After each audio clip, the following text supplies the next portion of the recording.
Japan के एक चिड़ियाघर में जन्मे छोटे बंदर पंचकून को जन्म के तुरंत बाद उसकी मां ने अपनाने से मना कर दिया। मां के बिना वह बहुत अकेला और डरा हुआ रहने लगा।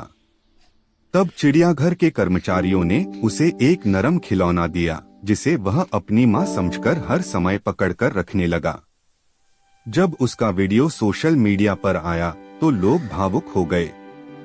हाल ही में वह दूसरे बंदरों से दोस्ती करने गया, लेकिन बड़े बंदरों ने उसे डांट दिया। अब धीरे धीरे पंचकून अपने समूह में रहना सीख रहा है और पूरी दुनिया उसके लिए प्यार भेज रही है। स्थान: Ichikawa city zoological and botanical gardens, Japan.